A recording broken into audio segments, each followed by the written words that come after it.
Fighting games. It's got to be hands down my number 2 genre of games that I love to play.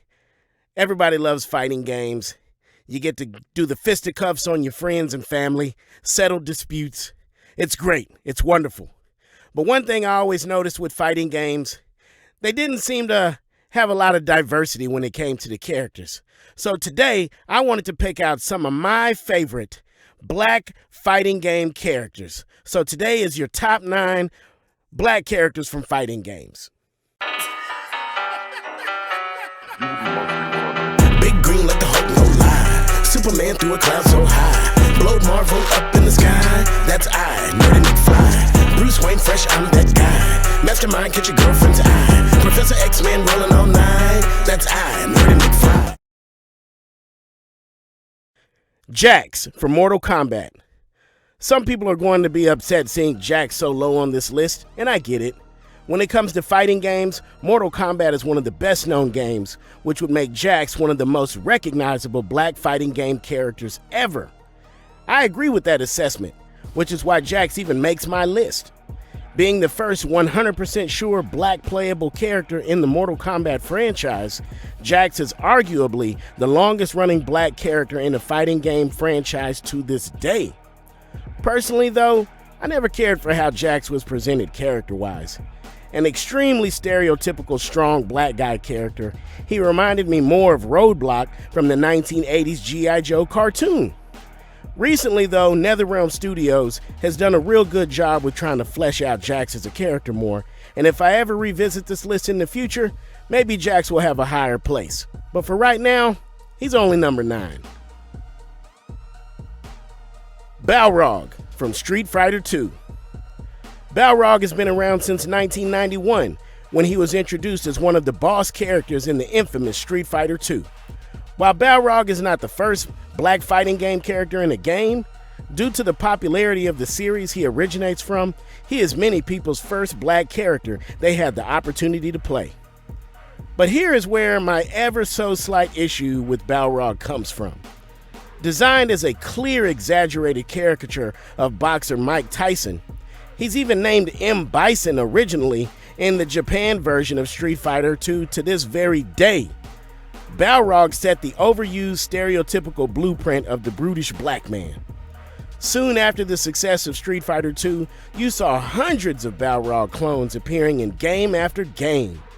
All of these things left an ever so slight bad taste in my mouth, as it would be quite a while before black fighting characters started to diversify. Either way, Balrog has to be on this list, since he is definitely an OG in the fighting game arena.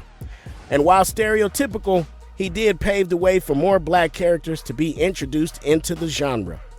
Now all I need to know about Balrog is who chose to name him after the mystical beast from J.R.R. Tolkien's Lord of the Rings. Talk about an odd choice for a name. If anyone knows why they chose that name, let me know down in the comments. Eddie Gordo from Tekken 3. 1997. I was just a young fly on the University of Houston common areas. That's where I first saw the arcade version of Tekken 3. That's how much I loved this game when it released, that I can tell you where I was when I first played it. I was already a huge fan of the Tekken series, but 3 took all of the groundwork laid by its predecessors and kicked it into overdrive. A huge progression to the story, an advance in graphics capabilities, and an introduction of several new characters with new fighting styles made this one of the most popular games of all time, proven by the fact it sold over 8 million copies worldwide. Hands down, Eddie Gordo was one of the big reasons for this. The character design was new and fresh at the time and presented an up-to-date and diverse look on a black fighter. Not only that, but the fighting style of capoeira he used had been rarely seen up to that point and proved to be exciting to watch. The only thing that kept Eddie from being higher on my list was the fact that he is the ultimate button-mashing cheater character. I can't tell you how many times some noob who had never played the game before would pull off the ultimate cheap win by picking Eddie Gordo and just mashing the kick buttons repeatedly, causing Eddie to windmill kick and breakdance his way into a victory. To this day, I groan inside when playing Tekken and someone chooses Eddie or his protege Christy, as I know I'm gonna have to spend most of this match doing a crouch block and picking my shots where I can. Either way, Eddie Gordo windmills his way onto this list as my number 7 pick. Bruce Irvin, Tekken 2. I figured I might as well get all the fanboyness out of the way now since we're still on Tekken. Did I mention Tekken was my all-time favorite fighting series? I didn't? Well, it is. And Tekken 2 is the game that made it happen. I can't tell you how many hours I spent playing Tekken 2 on the PS1. When I wasn't at school or my little part-time job, I was playing Tekken 2. When my friends would come over to visit, the challenge was always laid out. I later began to play against people for money on a regular basis as I felt my skills at this game were that good. It's for this reason Bruce Irvin is on my list. Bruce was the first character I learned how to perform the dreaded 10-hit combo with. Maybe it was because he reminded me of Tong Po from Kickboxer. Maybe it was because of his smooth transitions from boxing to kicking. Or maybe just because he was the only black character on an amazing fighting game. I gravitated to Bruce and became a fan. While I can't say Bruce has remained my favorite Tekken character over the years, I have a lot of fond memories of taking and losing dollars playing as the Ebony Kickboxer. Perhaps if Bruce's backstory had been more fleshed out like some of the other fighters in Tekken, he would be higher on this list.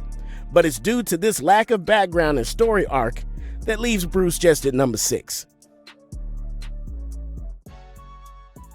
TJ Combo, Killer Instinct. Killer Instinct was a fighting game that came out of nowhere and dominated the arcade scene in 1994, and eventually made its way to console games in 1995. Killer Instinct had one sequel in '96, and then quietly exited the scene as quickly as it had entered. While Killer Instinct was in many ways just another shameless ripoff of Street Fighter II, and also borrowed elements from the Mortal Kombat franchise, Killer Instinct upped the ante on the types of combos you could unleash on your enemies. Now let me be honest up front. Rare, the developers of Killer Instinct, seemed to be on autopilot with the characters they made for the game. Literally making a lizard man, a fireman, an iceman, a skeleton, a cyborg, a wolf man, a girl, and a boxer character. It don't get much more generic than that.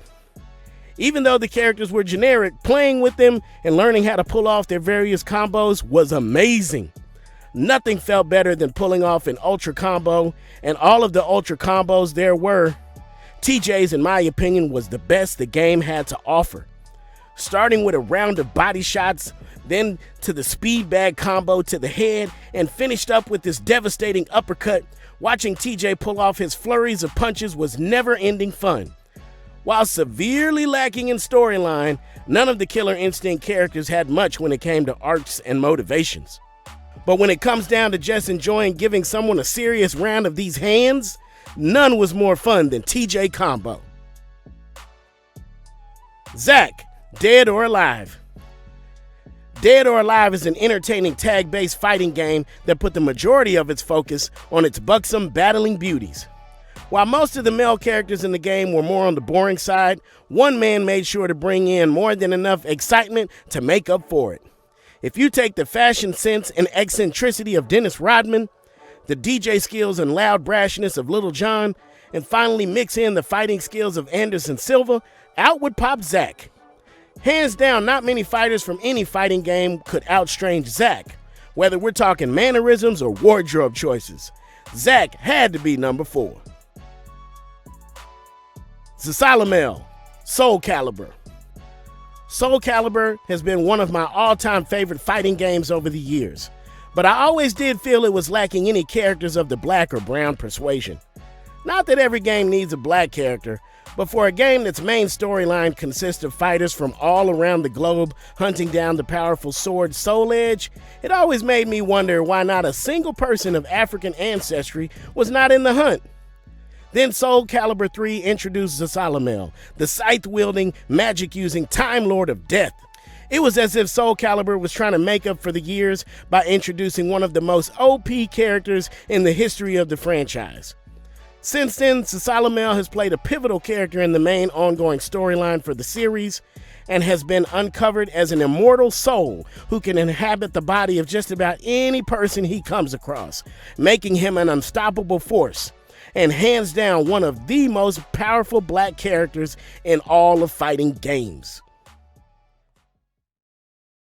Storm, Marvel vs. Capcom. The African goddess, the weather witch, the Omega level threat.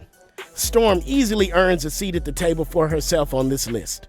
Storm is not only a groundbreaking character in fighting games, but has become one of the most beloved X-Men characters since her debut in 1975. Since then, Storm has been a major player in just about every iteration of the X-Men franchise, and has even played team leader in several instances. So it's no surprise that Storm was chosen to be one of the playable characters in Capcom's hit X-Men Children of the Atom in 1994. Storm was one of the strongest playable characters and had a well-balanced set of moves which made her a challenge for every character in the game. From there, Storm went on to feature in Street Fighter vs. X-Men and the Marvel vs. Capcom series. Storm could be planted into any fighting game out on the market, and she could hold her own against all challengers while remaining easy breezy beautiful. Here's to you, my Nubian goddess. The cast of Def Jam Fight for New York. Alright, before you all try and murderfy me in the comments below, I know the cast of this game had several characters that were not black. And I could sit here and try to make the argument that since we all derived from early African proto-man who went on to populate the planet and eventually evolve into who we are today, that technically we are all black. I just don't feel like turning this silly top 9 list into yet another debate over science and religion. So stop it. You, just stop it. Don't you leave that post. Let's just keep it moving. Since almost 80% of the cast is black, let's just go with that. If you have never played this game, go to a pawn shop and buy one of the hundreds of PS2s I'm sure they have in there. Then go find a copy of this game and write me in the next couple of days to thank me for turning you on to one of the funnest and most ridiculous action-packed romps of all time. Fight for New York is one of the rare cases where the sequel is far better than the original.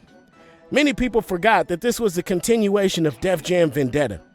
Vendetta had an interesting idea, choosing to use rappers from the historic Def Jam record label and putting them into a fighting game, but they made it play more like an early 2000s wrestling game. I can't speak for anyone else, but I only had the slightest interest in the announcement of a sequel coming out. If I'm being honest, the only reason I ended up playing this game was because I was hanging out with my homie Hurtbox. That's right, Hurtbox. Anyway, moving right along, not only was the fighting engine tweaked and made to play more like a brawler, but when it came to the story and the high levels of customization, it appeared that the devs just said F it and threw every idea they had into the game to great success. While it was a tad bit stereotypical at times, this game was still fun, and with almost every rapper that was signed to Def Jam at the time making an appearance in the game, you wanted to play the story mode just to see who all the cameos were. You could play as Flavor Frickin' Flav, big clock and all, windmill kicking someone repeatedly into a wall. What else could you ask for? With all the star power at its disposal, this game had the deepest roster of black characters to choose from in any fighting game I have ever played. That is why almost the entire cast of Def Jam Fight for New York is my #1 pick for black characters in fighting games. There you have it. From the nerdiest McFly you know, top 9 black characters in fighting games. Hey, tell me below, who are some of your favorites? Was I right? Was I wrong? I left the number 10 spot open for you. Comments below. Peace.